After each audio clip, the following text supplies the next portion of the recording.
ما بلوچن 2 ماس داریم. یک ماسی که چلگه بی تو ماشای وجود ودی بین و آدگم ماس وطنین که هر وحدی مرین برای حاکی تها رین و برای بگل تها آرام بین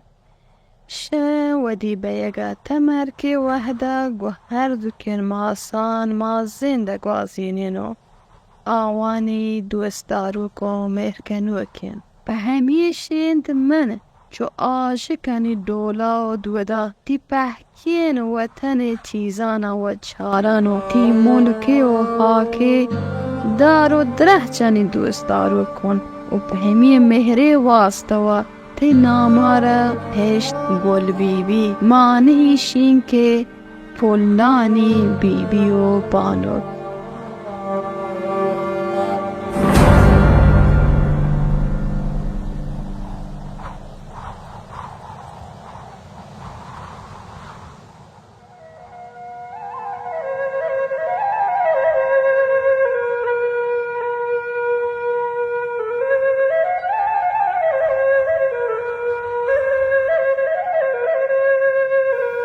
سرزمین بلوچستان در منتها الیه جنوب شرق کشور ایران قرار دارد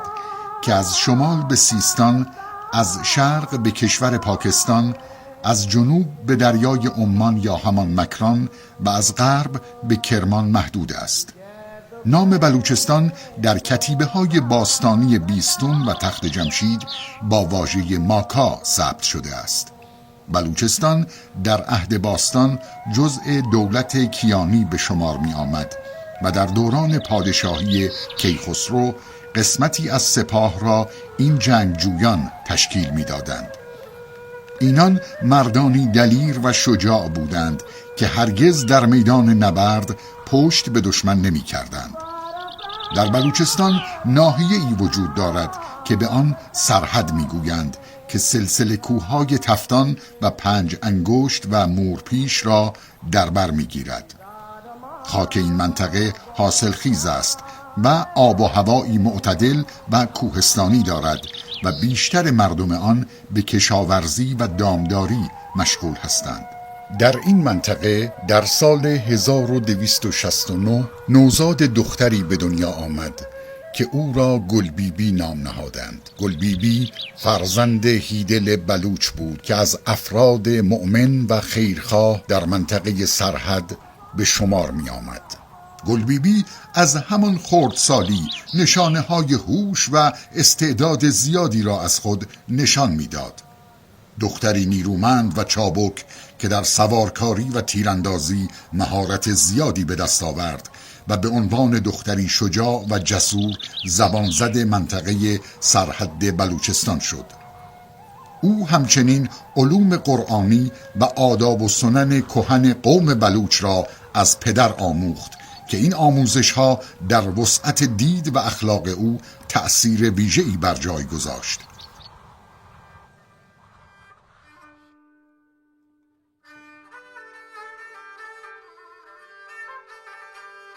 گلبیبی در جوانی با مردی به نام شهسوار پیوند مبارک عشق و زندگی بست و تشکیل خانواده داد. شهسوار که یکی از دلیران و جنگجویان منطقه سرحد بود، قلعه خود در شهر خاش را مهریه گلبیبی قرار داد و زندگی عاشقانه‌ای را در کنار همسرش آغاز کرد. یا تان دلا ویایا آدور باریانی و سنگتا شتن ما پر گردگان زمانی یا تان دلا ویایا آدور باریانی پر گردگان شتن ما دو سنگتا زمانی.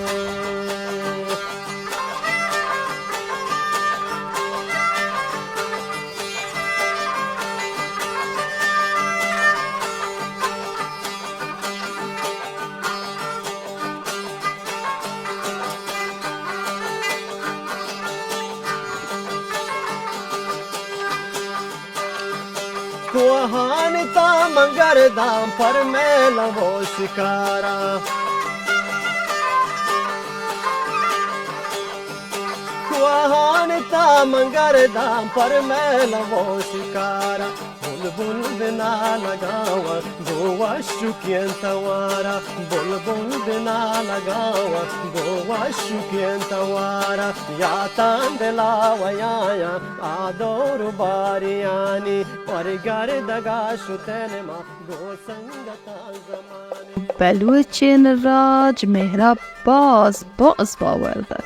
چه جن و مرد مهربی، چه پس و ماس و زهگه مهربی، چه مهر به حاکا وطن و بی مهرا ما و نتوانین تی زنده گوازینین. دبتانی که گواهند که چین که مردم یه حاکی سرا یهتگن تو رفتگن، بله باریه عاشق بودتگند یه نه. بر منو منی لوگواجه شهسوار تی زنداره گو مهرابونگی جو شروعین کو گو الله ناما تا گسی جور کنینو تی همدیگر مردمان و وطن حزمت کنین.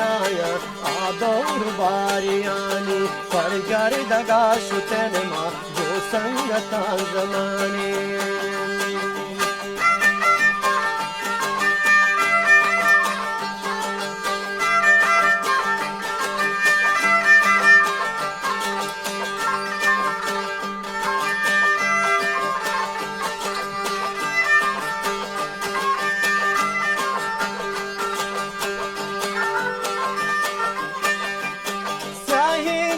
گلبیبی در کنار مادر شوهرش جمال خاتون زابد زندگی می کرد.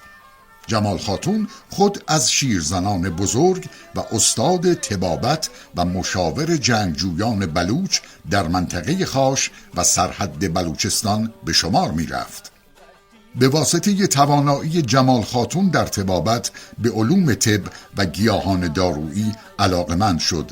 و در مدت زمان کوتاهی علوم طب و نحوه ساخت مرهم و داروهای گیاهی و شکسته‌بندی را از جمال خاتون فرا گرفت. به واسطه مبارزات همسرش شهسوار و یک جا بودنشان در کنار جمال خاتون به مداوای مجروحان می پرداخت و از این رو به مسائل جنگی و اتفاقات سیاسی و اجتماعی آن زمان اشراف ویژه‌ای پیدا کرده بود و همواره میل در طلب آموختن و تجربه بیشتر داشت.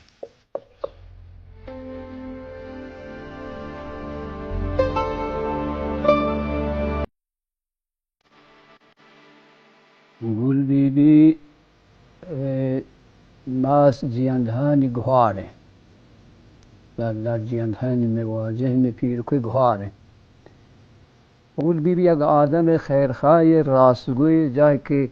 مریضی و پلانی بوده هر جا که آرش الورته هم رابطه چو خدا خیر عاجزگی بوده زخمی هر جا که زخمی کسی بوده یه حساب تپی بوده آوان مرهم کرده باز زانایی باز داشتن و په هر گوجه په هر ملک و په هر جا که گوشت یرگیم به حساب مریضی توهین هستن گرانین آیی رابطه معیاری نکرده چو مردمه این خدا خیری بوده. منی واسو جمال هاتونشی که منی مراجعی نشار شدلی جولیه بیدتی کسو دران و مردمان و حلق و راج حزمت پکراهم برده و تی دستان پی کاران هیچ مدار و دل جنبه که الله ترا بری راهی تها هنچو همراهی بکند که طبیبی کنگو ناجورانی گور کنگو راهی حزمت یک شمی الله راهانه که مشمه ملک مردمان سک پریشان و پری چیزا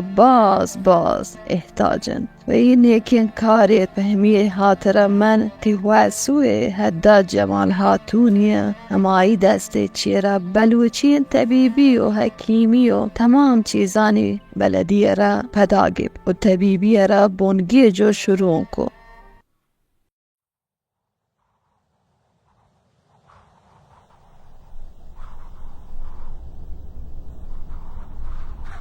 دوشه من گندگی خوابیدی که منی به سومه حلقه ملت کل بود سرپوشنی بندی بودن لدلا حال کرد و به میخواب تهب وحشت لزو آوانگو حسب و ماشینه و منی مگا و یهدن تو چه کوهان و کوچگان شیوه گوتن من نتواند که کار کنن و کل ملت می دارد بردی من روند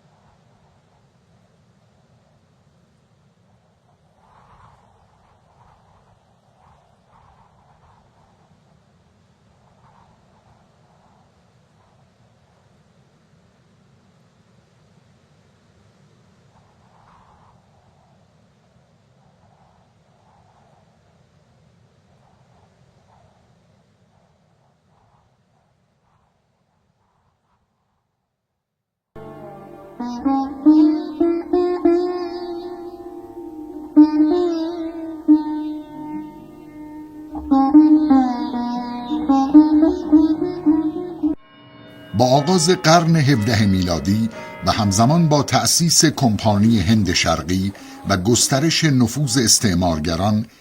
انگلیسی ها توانستند نفوذ خود را در هند افزایش دهند. این نفوذ منجر به استعمار خون زیادی در رگ‌های بریتانیا تزریق کرد. آنان برای حفظ این شاهرگ حیاتی چاره‌ای جز دفاع و گسترش مرزهای مستعمرات خود نداشتند. پس پیشروی خود را به سوی مرزهای غرب هند آغاز کردند. England is so powerful.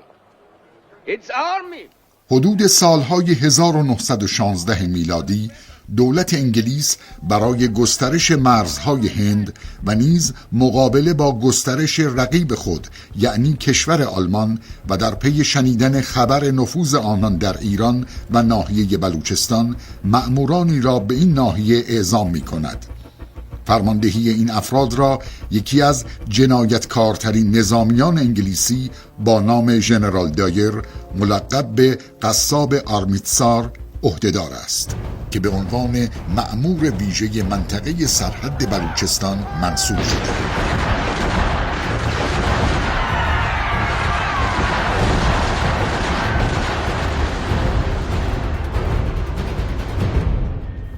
رجینالد ادوارد هری دایر فرزند ششم ادوارد دایر در 1846 در سیملا در هندوستان متولد شد. ژنرال دایر تحصیلات خود را در انگلستان به پایان رساند و در سال 1887 به ارتش انگلستان در هند پیوست و در پیاده نظام 39 بنگال به خدمت مشغول شد و در مأموریت‌های نظامی در پیشاور، گردنه خیبر، در پنجاب و مرزهای ایران و افغانستان شرکت کرد. در سال 1916 به دنبال گسترش نفوذ آلمان‌ها در کرمان و سرحد ایران، ارتش انگلستان مأموریت سرحد را به او داد تا با سازماندهی نیروهای انگلیسی و هندی تحت امر انگلستان و مستقر در پادگان‌های نظامی منطقه سرداران بلوچ ایرانی را به دوستی و همکاری با انگلستان وادار سازد.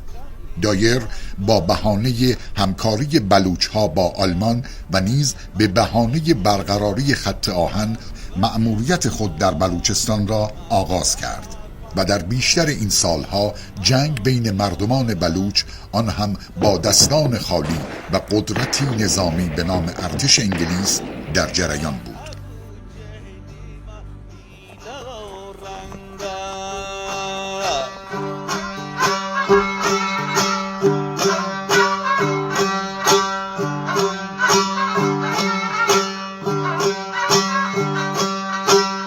قصه یارانش پیش بلوچانی آکه بودتند اجنبی زیانی 18 قرن میلادی سالا جنگ جهانی دمترین حالا و دبر غاجر حکم شاهی انگلیزا لومی پا متباهیان انگلیزا لومی پا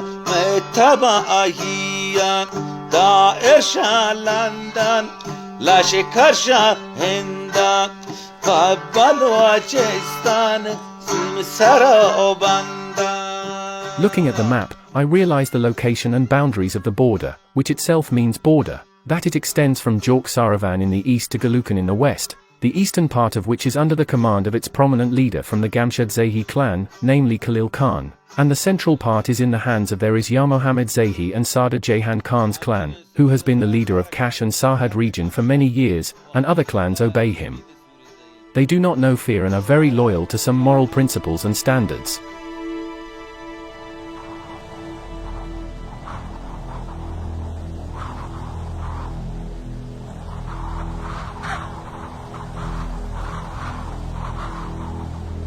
زمانی که انگلیس نو که شلادیزی سر شدافتن پلادز هنگر کلیوش پسنگو بیت سردار بهروزان معلومه کنه سردار بهروزان سردار جیاندهانی پدا کاسر دیامده که انگلیس داریت پتی دیامه پتی ملکا ایدان سردار جیاندهان گو تعداد افرادی که هر چین که بوتا آمان زوری تو پا دیامه یرو یک کرشم بهمی سنگوی یه دم کولکو به کولکو انگلیسی شادی من سردار جیاندهان شهید مورو و ده به همدگره بهمی کولکوی حد حدود و همدگره داک کنن همدگره تواره کنن تو بی گول بی هم همه هوره ایده که همدگره توار بردن تو سلام علیکم پددگه همده یرگین گونی گون توشما زانیت همدر چوهی گون همی راهی سر گون هنگه هست همی گونه ساهگه نندند و گول بی را ایده یرگین گالیچه یه هوره گالیچه پا مرده که پاهنه کن پس جرنال دایر آی سری نیندی آیا ولو شی تپچه شی برای تا مثلا تا مهمانی وی شی ما بلیو چند راستم که پتی مهمان یک چیز ما به سب زمین پاهن کنی تا سرین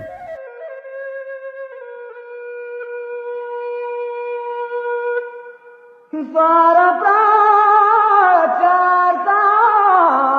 jagne rane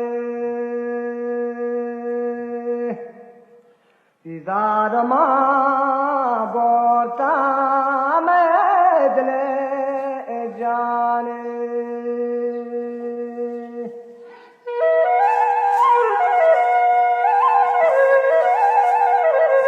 همسر گلبیبی شهسوار پس از اشغال سرحد توسط ارتش انگلیس به همراه سایر سران طوایف برای گفتگو و مذاکره از سوی دایر انگلیسی دعوت شدند و گلبیبی با دعا همسرش و سایر افراد همراه او را بدرقه نمود.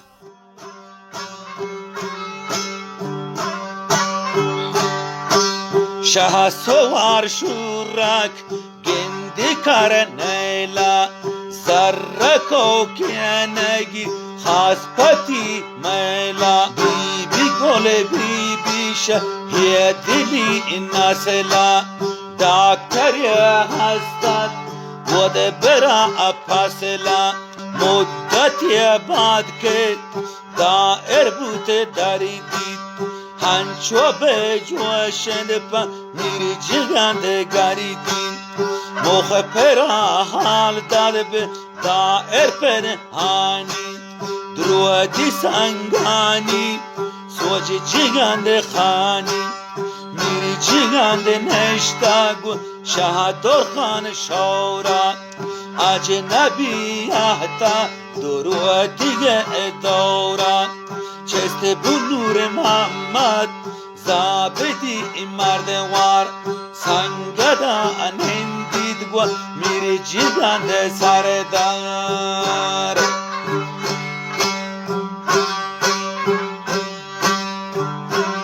انگلیس کی یاد گشتی که برسه یک کلاتی اداره کشاورزی یک کلاتی اداره پوست خوب یک حیدرآباد سه کلات خودم پیرکو میلیون گشتی نه مشوار به منطقه و نیلا شما کفر شما مسلمان نه تو ما یک کشوری مسلمان نه ما گفتی مسلمانی کشورا یه یهودی و نصارا و نیل گوشت نه ما شو منطقه و آباد کنه قطار گاریه یه تو پر در رو تو شوی منطقه آباد بی تو شوی منطقه نو مثلا پولدار کنه شما رو سرمایه دار کنه شما گوشت نه ما شو سرمایه دار بشانا نلوت بوده که نلوت شان تب واجه چون کتا شان لوت تو بیمی کلاتی تا که مثلا بهواش تدو کلاتا تا شانش كل وقت تندو كل شانش واجه شان تفانغ جبت شدا تبل وتن شد تفانغ داش واسه مجاهده تن تفانغ داش سلاح داش ما شرط ترنيل. در جلسه مذاکره سران طوایف با ژنرال دایر که در منطقه پشتکوه خاش انجام شد، ژنرال دایر با حیله‌گری و برنامه‌ریزی از پیش تعیین شده تعدادی از سربازان خود را دور و اطراف مستقر نمود و با سوء استفاده از منش مهمان نوازی بلوچ ها آنان را گرفتار نقشه‌ای شوم کرد و پس از سخنرانی یک طرفه و تند و تهدیدآمیز خطاب به سران بلوچ گفت که در صورت عدم همکاری با خواسته هایش همه آنها را اسیر و برای محاکمه به هند خواهد فرستاد. سخنان تهدیدآمیز دایر سران و جنگجویان بلوچ را سخت برآشفت و قبل از آنکه بخواهند اقدامی کنند با دستور دایر همه به اسارت درآمدند. از جمله شهسوار، همسر گلبیبی، سردار جیهند خان و پسرش و سردار نور محمد خان زابد و تعداد زیادی دیگر که همگی به اردوگاه ارتش انگلیس منتقل شدند. شان تفانگانش شده است. شان تفانگی در زمانی که گرفتن برای واجه شانش برده. شانه کالچاتشان که در راهند آنگوری روه پس آنگو روه برای شانش گرفتن تو برد برای کشما 3 نفره که 20 دینه اگه گرفت چند شد یادتن شانه برای برای دیگه پده خود فکر کنن که سردار جیاندهان ملکه بسا پادشاه به کال میشه بلوچانی برای سردار جیاندهان نگرد که شهسوار کمی سهراب شهسوار برای گلبیبی یک جنرال دایر خبر ده. گلبیبی پس از شنیدن خبر اسارت شوهرش و سایر سران بلوچ به ملاقات شهسوار در اسارت رفت و متوجه شد ژنرال دایر افکار و نیت شومی برای اسرا و همچنین آب و خاک سرزمینش دارد. او با جسارت و لحنی تأثیرگذار به دایر گوشزد کرد که این عمل در منطقه سرحد به ضرر او و سپاهیانش تمام خواهد بود و قوم بلوچ و این سرزمین تفاوت بسیار زیادی با هندوستان دارد و جزوی از خاک ایران هست و بهتر است از راه مذاکره و احترام به حق آب و خاک با این مردم مدارا کند و از خشونت و زورگویی پرهیز کند، چرا که شناختی از مردم بلوچ و اخلاق و منش آنها ندارد. او خطاب به دایر گفت آیا مادرت در قید حیات هست؟ دایر در پاسخ گفت خیر. گلبیبی پرسید آیا او را دوست داشتی؟ دایر در جواب گفت من عاشق او بودم. چرا این سوال را میپرسی؟ گلبیبی در جواب گفت مردم ما سرزمین و خاک خود را همچون مادر خود میدانند و تو باید بدانی آنها برای ناموس و مادر خود جانشان را فدا می کنند، چون این باور و ایمان این مردم است و بهتر است این موضوع را جدی بگیری. دایر که تحت تأثیر جسارت و شجاعت و کلام گلبیبی قرار گرفته بود دستور داد شهسوار آزاد شود، ولی سایر افراد را در اسارت نگه داشت و برای آزادی جیهند خان و بقیه اسرا به گلبیبی دستور داد که به عنوان طبیب به سپاه انگلیس خدمت کند، اما گلبیبی نپذیرفت. این موضوع خشم دایر را برانگیخت. Until I change my mind about your Shahsavar, leave here and tell your people to assume that their clan heads and captives are dead. I will send all the captives, including Sardar Jihand Khan and Nur Muhammad Khan, to India for the execution so that it will be a lesson for the rest of your people not to fight in front of me, General Dyer. And they must surrender. گلبیبی به اتاقی که اسرا در آن نگهداری می شدند رفت و پس از باز کردن دستان همسرش با خواندن آواز لیکو به بقیه اسرا قول آزادی داد و به آنها فهماند که به زودی او و سایر بلوچ ها نقشه‌ای برای آزادی آنها خواهند کشید. از سرداران بزرگ و نامی بلوچ در آن زمان که به اسارت انگلیسی ها در آمده بودند سردار جیهند خان بودند که مردم و طوایف بلوچ احترام ویژه‌ای برای آنها قائل بودند. Gul Bibi is a very good-looking and well-spoken woman, and very charismatic. I had heard a lot about her that in addition to being a doctor, she is a talkative and peace-loving person and a good advisor for the Baloch fighters. With all the cleverness that she has, I have to be careful not to give them privileges and to obey and follow me and my country. This land up to Afghanistan should become British colonial territory, and I have to get rid of any tribes and people who come in front of me. I will not let them defeat me with any tricks and tricks. هر کسی وتی زنده تها دورواری داری که سکین بحر و ٹوکره هر کسی زنده مامود چان تی سکین روچانی تها کپتگین که باید سر برز و گو بلندین سوبا وطره در برین. یک کرشن کلچات بالا سر خاش تحضیر هاردار رکن دویم صدر زیانتان رو به جرهانش تا حیمه وکنن شانتا همی زیرا یه واجهان ویل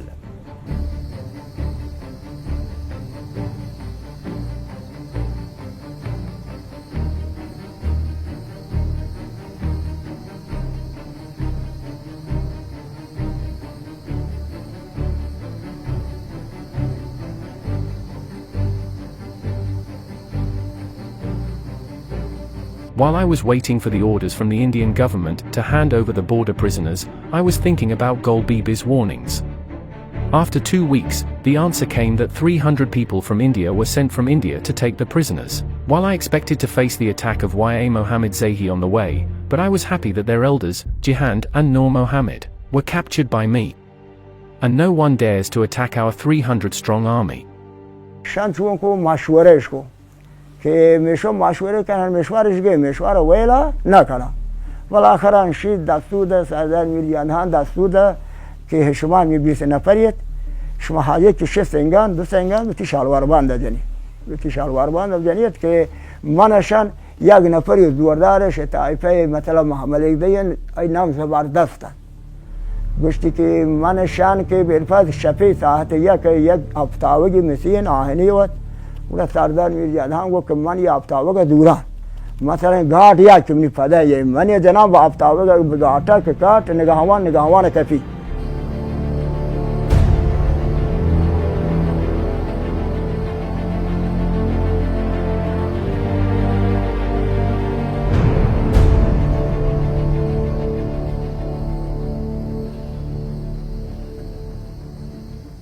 تب جان تیر منته زیرا چستا کن هات 40 نفر درب جران ته شیخ پانگام بوتگا ای کری آتش ریچی بسانگان لاگا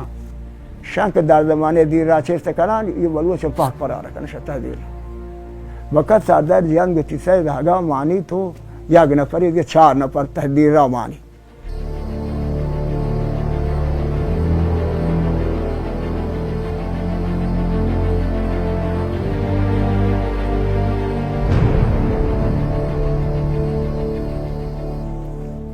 شپی تطهاری راه رو یدگا ظهرا به دهنه راست کرده یه ایده دیگه نور محمد و یه روم خاطر به دست کرد که سرکان نور محمد هان به همه دست کرد همه دپاه ده یکی بلوچش همی کوه کوی سونت سر همی سونتا نور محمد نشتا پا محلو که سهلا که که مانتا و که یه انگلیسی تی مسیر گاردینی پا سانگو که گاردینی تی گرم بوده شاید خدا بزد چی موقعی بوده و روشر صحب جگتا گرم بوده و عصب و پیاده گو به هر حال ملتی بازیم بوده و دکرو سردار بهروزهان مردک و جلی شیطهان نمر تحاستا و کوبتا و منتر تا یک 2-3 شب همده دارن تمنی مهمانه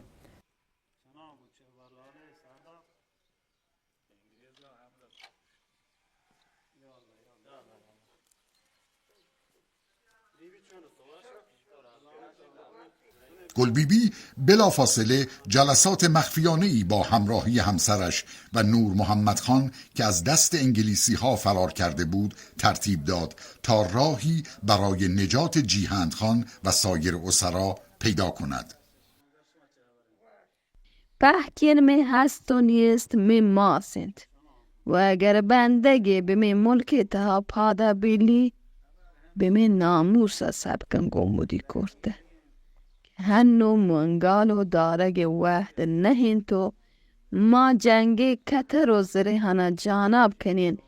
که من به جنرال دایری چمانی تها بد کیه نگو هش میدی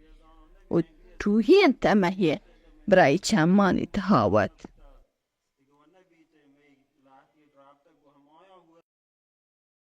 گروه زیادی از اسرای بلوچ از جمله میر جیهند خان و پسرش به همراه سپاه انگلیس از مسیر کلچات شبانه به حرکت درآمدند تا به نزدیک مرز ایران و هندوستان برسند. با تدابیر گلبیبی و سران بلوچ تعدادی از افراد جنگجو که در امر مسیریابی و راه شناخت و تخصص ویژه‌ای داشتند به کار گماشته شدند تا گلبیبی و سران بلوچ را از مسیر عبور سپاه انگلیس مطلع کنند.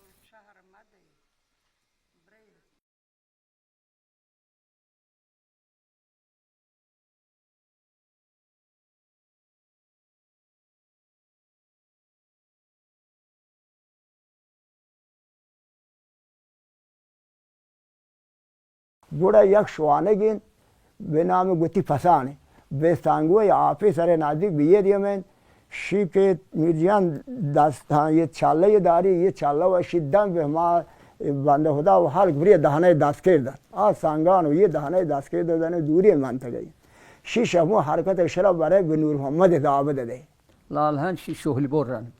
لالهان شی هم ده چاله و زوری تو یرگه میشه بلوچنی کولار رنگ راهی گوڑا پهمی رنگ راه پر دست کردی با دست کردی که با به نور محمد خان و ارم نشتن که به دست کردی چاله و دنش یه جیاندهانی چاله پارچمی سلام کرده وشته تبان ده شپا مناید گور کو پهلا من انگلیس را بهروزان همی سرگرم کرده تبان ده شپا مناید گور کو گور نه که دیگه من ششمه کول بلیوت ششمه پیرت کو رابطو گوڑا شام چونه که همی شپی نور محمد دعوت یک دیوانه گیوت زبردست دیوانه گیوت تو پانگان چی وطن چالکی تا وارندل تا دوتی لطکی تا دوتی تا یعنی تو پانگ مثلا پولادی نشنا داشت که بداره شام واجه نادی که هفته شطور سوار جامعه دیش حرکت گلبیبی به همراه برادرش جنگیان با قوای مسلح بلوچ به فرماندهی نور محمد خان زابد با تعدادی جنگجو با اسب و شتر عازم نالک شدند تا برای آزادسازی و نبرد با سپاه انگلیس آماده شوند. نبرد بلوچ ها از ساعات اولیه صبح تا شامگاه در دره نالک در مقابل سپاه انگلیس با تعداد 300 نفر سواره و پیاده شروع شد.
جنگ شدید بودن گلایینینا کافرا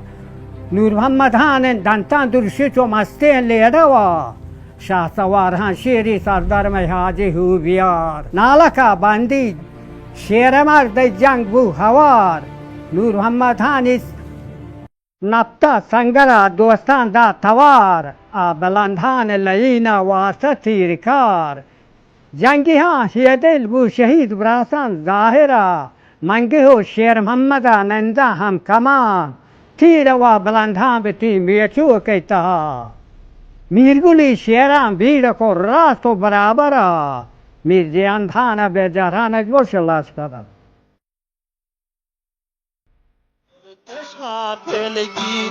لشکر انگریزی افسر زینت اهنزی بوتلت وطن دنز گوبا آروتا چه کوٹی تیرانی دابتانی بوتا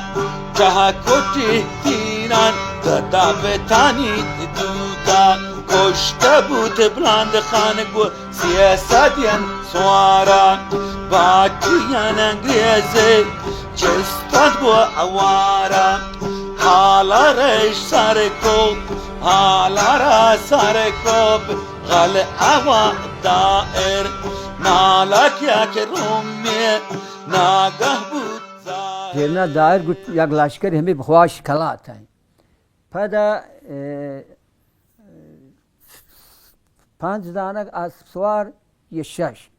شن راه صاحب کنه شن کامی بسر آوان اذا که باپا یه من محلو که شن ندی نور محمد هان تواره که شن راه صاحب کنه شن بیل تبرون پا میرزا آوان شن ندی شن کرما پا میرزا آوان بر میرزا آوان سر بند نبند به هر حال می راهی نیمه که گنده اردو نیا آمان دیگه خاطر همار دیمه کایی بر پدی برن نگرد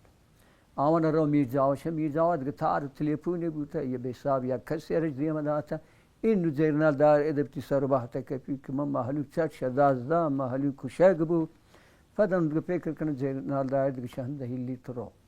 آوانی کابرستان هانو کوه هادا کروه یک جاده این تروه ودا هانو نادی که 20 نفر هم ودا شان شبه نبرن شمی انگلیسی نه لاتش که تو دهانه یه دفعه گران شان که یعنی شان شفاکش کرده این نشته که دارم شیدیم شاید هانو یک کابرستانی وقتی نادی که 20 خورده یوان هم ودیش کشته چون که آدم کروان دانگوری چون که وش کاته و 2 نفر فقط شهیده بی شمی مردمان 2 نفر شهید بی هم جنگیان هیدل همی جنگیان مجان طلاقی رهتا کمایی باید اولی شلیک بکن و دومی محمد جنگو جیهند خان و پسرش و سایر جنگجویان بلوچ به همراه گلبیبی بر سر جنازه جنگیان حاضر شدند در حالی که گلبیبی نغمه های لیکو را در فراق برادر شهیدش سر میداد به بقیه دستور داد تا زودتر به سمت مرز و منطقه امن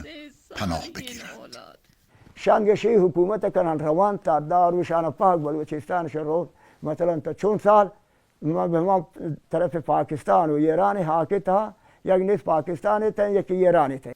دایر که پس از شنیدن خبر شکست قوای خود و تارمار شدن سربازانش و همچنین فرار اسرای بلوچ خشمگین و عصبانی شده بود به یاد هشدارهای گلبیبی افتاد که به او گوشزد کرده بود که اینجا هندوستان نیست و بلوچ ها قومی اصیل و سرسخت هستند و برای ایران و سرزمینشان از جان و همه چیز خود می‌گذرند چون وطن برایشان همچون مادر و ناموسشان است. After numerous conflicts with the border forces under the command of Khalil Khan Gamshad Zehi, Nur Muhammad Khan and Jihan Khan in the border, as well as Joma Khan Ismail Zehi, I had no more strength and energy left, and these guerrilla wars had severely weakened us.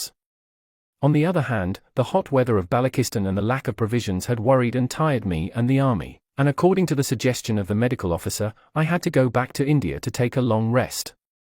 I left Shard and Kash region forever with great regrets and shame for the failure of the British goals.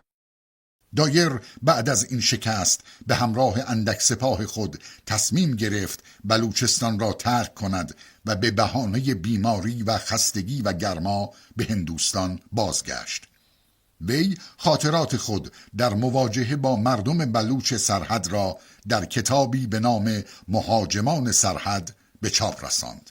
خروج نیروهای انگلیسی سرزمین بلوچستان را از وجود استعمار و بردگی پاک کرد و خاک ایران بار دیگر در اختیار صاحبانش قرار گرفت.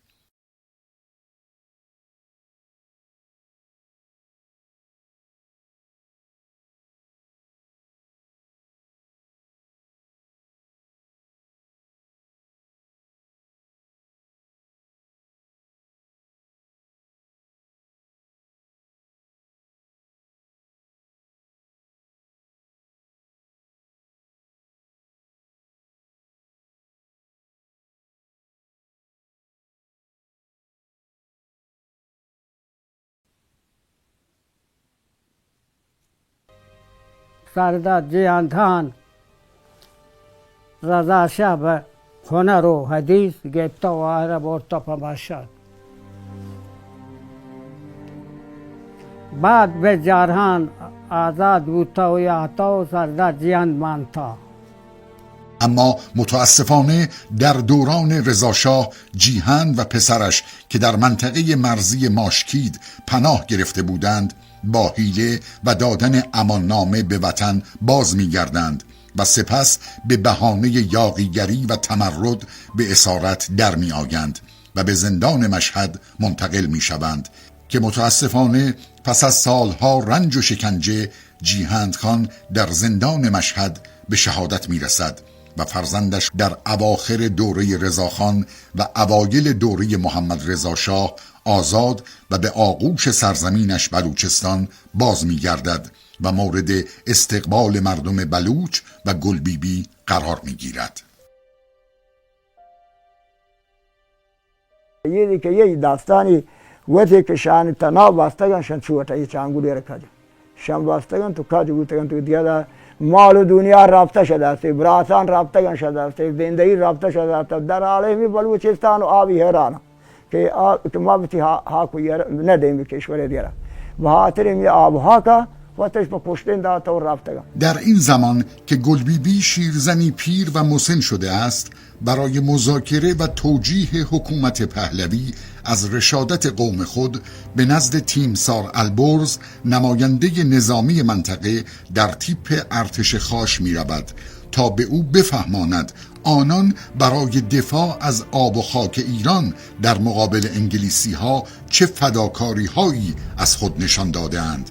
و چه تعداد شهید و مجروح و زندانی داده اند و حق آنان نیست که به جای تشکر و تقدیر از جنگجویان بلوچ و سران طوایف آنان را به زندان و یا اعدام محکوم کنند.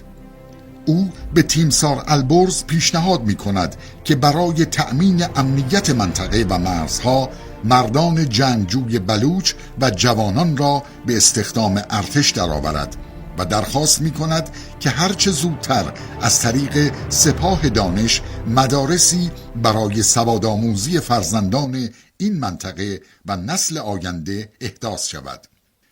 تیمسار البرز که شدیداً تحت تأثیر کلام و درک بالای گلبیبی قرار گرفته است، قول می دهد هرچه سریعتر پیغام و درخواستهای او و مردم بلوچ را به پایتخت منتقل کند که چندی بعد با هماهنگی تهران شاه به دعوت از دو طایفه بزرگ اسماعیل زهی و یار محمد زهی آنها را به القاب شهبخش و شهنوازی منصوب می کند و از آن پس تعداد زیادی از افراد بلوچ و نیروهای ماهر به استخدام ارتش ایران در می آیند و شروع به آموختن علوم نظامی می کنند و امنیت و آرامش بار دیگر به مرزهای ایران باز می گردد.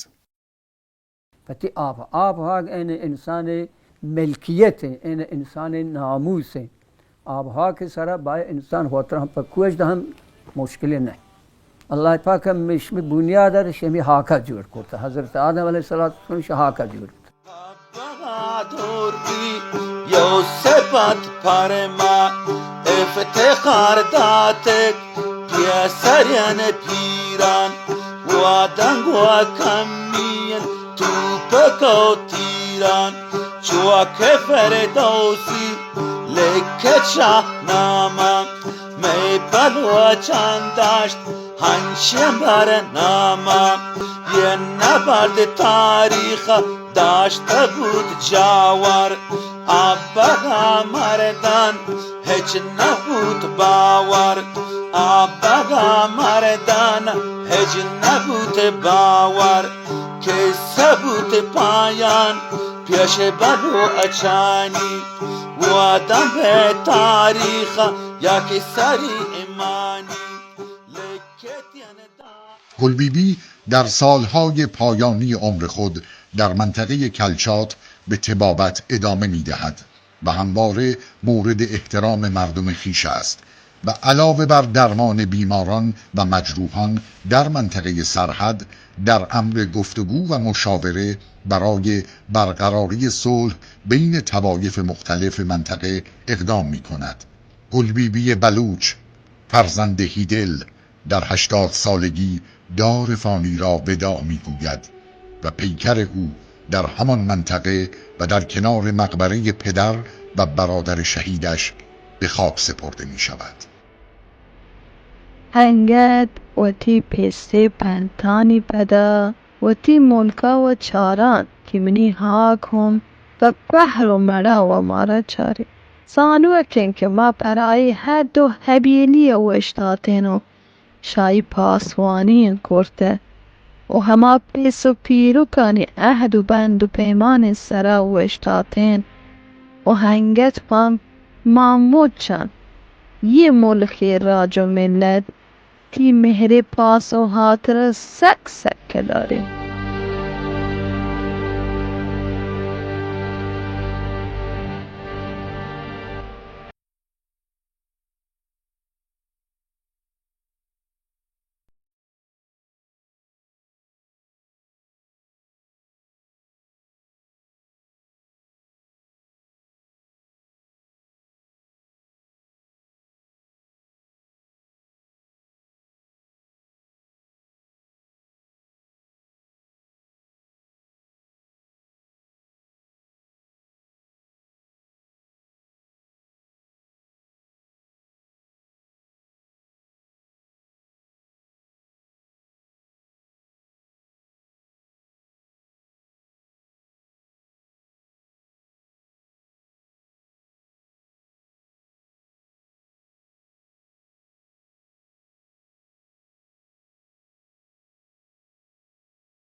پایم وش بیدار لالا یا ارتون بلوچن یه سرین حالا شهن نوازی و قوم شه بخشا گم شد و یارمت یرکنن نگشا نامش نو کردین چاکر و رامی انگریزیش ملکا رابط ببیتامی انگریزی ملکا رابط ببیتامی یه زهیان بند وشکنیت دوستان بندن یک پارچه بیتن یک پارچه سیبلو اچستان اتحاد در داخل اردن اختلاف زنبید و ودشا أميانا كل بلوچانا ياك نظر بشاري شير مرداني عزت أقداري شير مرداني